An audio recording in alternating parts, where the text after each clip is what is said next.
আসলে thank you. নতুনত্ব বলতে কিছু না। আগে কয়েকটা ইনিংস দেখবেন যে আমি কয়েকটা ভালো শুরু করার পরে আউট হয়ে গেছি। ইনিংসটা ক্যারি করতে পারি নাই। তো তারপরে রিয়ালাইজ করছি আমি যদি পাওয়ার প্লেটা ভালো ইউজ করতে পারি, তারপর নিজেকে কিছুটা সময় দেই, তাহলে মনে হয় আমার জন্য বেটার হবে।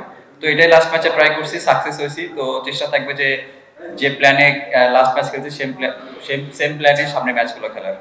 আসলে ছক্কার কোনো রহস্য নেই, আমি সবসময় চেষ্টা করি মেরিট অন দ্য বল খেলা।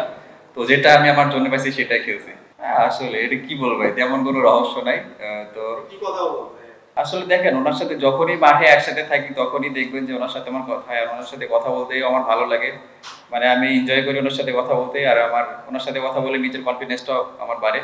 তো এটা আগে থেকে যখনই সামনাসামনি ওনার সাথে দেখা হয় তখনই চেষ্টা করি ওনার সাথে কিছুটা কথা বলার। না তেমন কিছু বলে উনি কনগ্রেস জানাইছে, আর বলছে যে যেরকম ফ্লোতে আছে সেটা যাতে সামনে কন্টিনিউ করি। আসলে আমার এরকম কখনো চিন্তা করি না যে সামনে কয়টা করবো না করবো। আমার সবসময় চেষ্টা থাকে যে নিজের বেস্টটা দিয়ে টিমকে ভালো কিছু কন্ট্রিবিউট করা। তো আমার সেম প্ল্যানে থাকবো আমি, যদি হয়ে যায় তাহলে তো মানে কপাল। প্রত্যাশা তেমন কিছু নেই। আসলে দেখেন সব ধরনের ম্যাচেই প্রেশার জিনিসটা থাকবেই। তো যে যতটুকু এটা ভালোভাবে হ্যান্ডেল করতে পারে সে তত রিল্যাক্স থাকে। তো চেষ্টা করবো যে প্রেশারে আসুক না কেন, আমি নিজে কাম থেকে নিজের বেস্টটা দিয়ে কিভাবে আমি আউটকামটা দিতে পারি। তো জাস্ট এটাই। আসলে দেখেন যদি এইভাবে চিন্তা করি যে বিগ ম্যাচ, তাইলে হয়তো অনেক প্রেশার থাকবে। জাস্ট আমরা ম্যাচ বাই ম্যাচে যদি আমরা চিন্তা করি, তাহলে কালকের দিনটাও আগের মতোই একটা ম্যাচ। তো চেষ্টা করবো যে আমাদের যে মোমেন্টামটা আছে লাস্ট ম্যাচ থেকে, আমরা যে ভালো একটা শুরু করতে পারছি, একটা ফার্স্ট উইন হয়েছে, একটা বড় জয় আসছে আমাদের। তো সেম মোমেন্টামটা যদি আমরা কালকে ইউটিলাইজ করতে পারি, তাহলে ভালো কিছুই আশা করা যায়। আসলে কোনো গোপন রহস্য নেই। আপনারা দেখেন না, আমরা যেদিন ভালো ব্যাটিং করছি সেদিন তো ভালো বোলিং করতে পারি না, আবার যেদিন ভালো বোলিং করছি সেদিন ভালো ব্যাটিং করতে পারি নাই। তো আমরা যে প্ল্যান নিয়ে আমরা মাঠে নেমে সেই প্ল্যানটা আমরা কোনোভাবে এক্সিকিউট করতে পারতেছিলাম না। তো লাস্ট ম্যাচ দেখবেন যে আমরা ব্যাটিংয়ে অনেক ভালো করছি, বোলিং এর দিক থেকে কিন্তু অনেক ভালো করছি। তো সে আমাদের দুইটা প্ল্যানই অনেক ভালো এক্সিকিউট হয়েছে। জাস্ট এটাই, আমরা আমরা যদি সেম প্ল্যানই খেলি এবং সেম প্ল্যানগুলো মাঠে ইউজ করতে পারি, ইউটিলাইজ করতে পারি, তাহলে মনে হয় যে ভালো কিছুই করা সম্ভব। তা অবশ্যই দেখেন ভালো না খেলে তো বাদ করতে হবে, এটা আমাদের সবারই মেনে নিতে হবে। তো দাদা যেরকম ব্যাটসম্যান আমরা সবাই জানি, যে আমি নিজেও ওনার একটা বড় ফ্যান। তো অবশ্যই সেদিক থেকে আমারও মন খারাপ যে উনি টিমে নাই। তো আশা করবো যে তাড়াতাড়ি, উনি যেভাবে লাস্ট দুইটা ম্যাচ খেলছে আপনারা দেখছেন, ওনার কনফিডেন্স লেভেলটাও এখন অনেক হাই। তো আশা করি সামনে ম্যাচগুলো উনি আরো ভালো করবে। আসলে প্রত্যাশা তো সবসময় বেশি থাকে। কোনোবার হয়তো বা সেটা পূরণ করতে পারি, কোনোবার হয় না। বাট এখন আমি চ্যাম্পিয়ন্স ট্রফি নিয়ে কোনো কমেন্টস করতে চাচ্ছি না, কারণ এখন বিপিএল চলতেছে। বিপিএলটা ভালোভাবে শেষ করার পরে তারপরে আমি চ্যাম্পিয়ন্স ট্রফি নিয়ে মানে চিন্তা ভাবনা করবো। অবশ্যই ভাই দেখেন, গ্রুপ তো রেগুলারই আমরা যতগুলো ম্যাচ খেলি সবগুলো ম্যাচই ধরেন কোনো না কোনো ভুল করে থাকি। তো প্রত্যেক ম্যাচেই থাকে যে ইমপ্রুভ করার অনেক জায়গা থাকে। আর লাস্ট যে দুইটা আইসিসি ইভেন্ট খেলছি, আমি নিজেও নিজের উপর খুশি না যে যেভাবে আমি ব্যাটিং করছি, যেভাবে আমার রান করার দরকার ছিল সেভাবে করতে পারি নাই। আবার কয়েকটা ম্যাচ আমি ভালো শুরু করছি, শুরু করে ক্যারি করতে পারি নাই। তো ওটা চেষ্টা থাকবে যেটা ইনিংস আমি ভালো শুরু করব, নিজেকে সময় দিয়ে কিভাবে সেটা বিল্ড আপ করা যায়, জাস্ট এই চেষ্টাটাই থাকবে।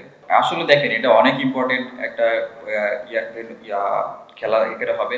কারণ আমাদের লাস্ট 5 ম্যাচ আছে, 5 ম্যাচের মধ্যে আমাদের অলমোস্ট চার পাঁচ সবগুলো জিততে হবে। তো এখন ডু আর ডাই ম্যাচ আমাদের জন্য প্রত্যেকটা ম্যাচই। তো চেষ্টা থাকবে যে আমরা আমরা পুরো টুর্নামেন্টটা যে 5টা ম্যাচ আছে সেখানে ম্যাচ বাই ম্যাচ আমরা এগোবো। কালকে যে খেলাটা আছে আমরা জাস্ট এটাই ফোকাস করতে চাই। তো প্রত্যেক ম্যাচ বাই ম্যাচ এগুলো যদি আমরা সাকসেস হইতে পারি, তাহলে হয়তো বা ভালো কিছু হওয়া সম্ভব এখান থেকে। অবশ্যই দেখেন আমি নিজেকে অনেক লাকি, কারণ আমি আপনাদের বলছি যে আমি ওনার একটা বড় ফ্যান। তো অপর পাশ থেকে ওনার ব্যাটিংটা দেখাটাও একটা মানে অনেক এনজয় করছে ওনার ব্যাটিং। আর মানে কি বলবো, মানে চোখ জুড়ানো যেটা বলে আর কি, সব শটগুলো ওনার। প্রথম কোশ্চেন যেটা, যে আপনাকে যেটা আগেই বললাম যে ম্যাচ বাই ম্যাচ এগোনোর চিন্তা আমাদের। যদি আমরা ম্যাচ বাই ম্যাচে সাকসেস হতে পারি, তাহলে হয়তো বা টুর্নামেন্টটা ভালোভাবে শেষ করতে পারবো আমরা। আর সেকেন্ড যে কোশ্চেনটা করলেন, চেষ্টা থাকবে অবশ্যই ভালো করার। আমি লাস্ট ইন্টারন্যাশনাল কিছু ম্যাচে ভালো শুরু করছি, বাট আমি মানে কন্টিনিউ করতে পারি না মোমেন্টামটা। তো চেষ্টা থাকবে যে ভালো শুরু যদি কোনো ইনিংসে ভালো শুরু হয়, সেখানে আমি কিভাবে সময় নিয়ে আরো ভালো করতে পারি, জাস্ট এটা এই প্ল্যানটাই থাকবে আমার। না এরকম করো না চাপ, আমি আপনাদের বলছি যে চাপ তো সবসময়ই থাকে। তো এটা যে যতভাবে নিজেকে রিল্যাক্স রেখে এটা আহ, মানে কি করতে পারে, সেটাই ততটাই ভালো। আসলে আজকের আগে আমি কালকে ওনাদের কনগ্রাচুলেশন জানাইছি।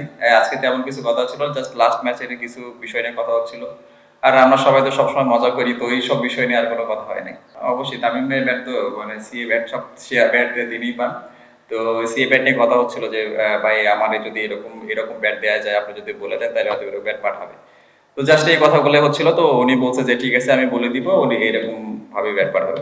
অবশ্যই সালাউদ্দিন স্যার প্রত্যেক ম্যাচের পরে উনি ফোন দেয়, কি কি ভুল হয়েছে ম্যাচে সেই জিনিসগুলো ধরায় দেয়, আর কি কি ইমপ্রুভ করা যায় এখান থেকে সেটাও ধরায় দেয়।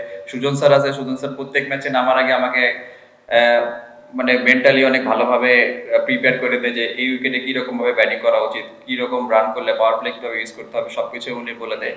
আর আমাদের টিমের ফিল্ডিং কোচ আছে ডিকেন স্যার, তো ওনার সাথে মানে এই সব ব্যাটিং নিয়েও সব ধরনের কথা হয়, আর উনিও আমাকে অনেকভাবে মোটিভেট করে। তো সবকিছু মিলে সব আলহামদুলিল্লাহ। তো অবশ্যই তিনার সাথে সবকিছু শেয়ার করা যায়, আর তিনি আমাদের সবকিছু জানেন, আমাদের স্ট্রং জোন, উইক জোন এবং মেন্টাল কিভাবে আমরা থাকি সবকিছু উনি জানেন। তো আরো ইজি হয়েছে আমাদের জন্য।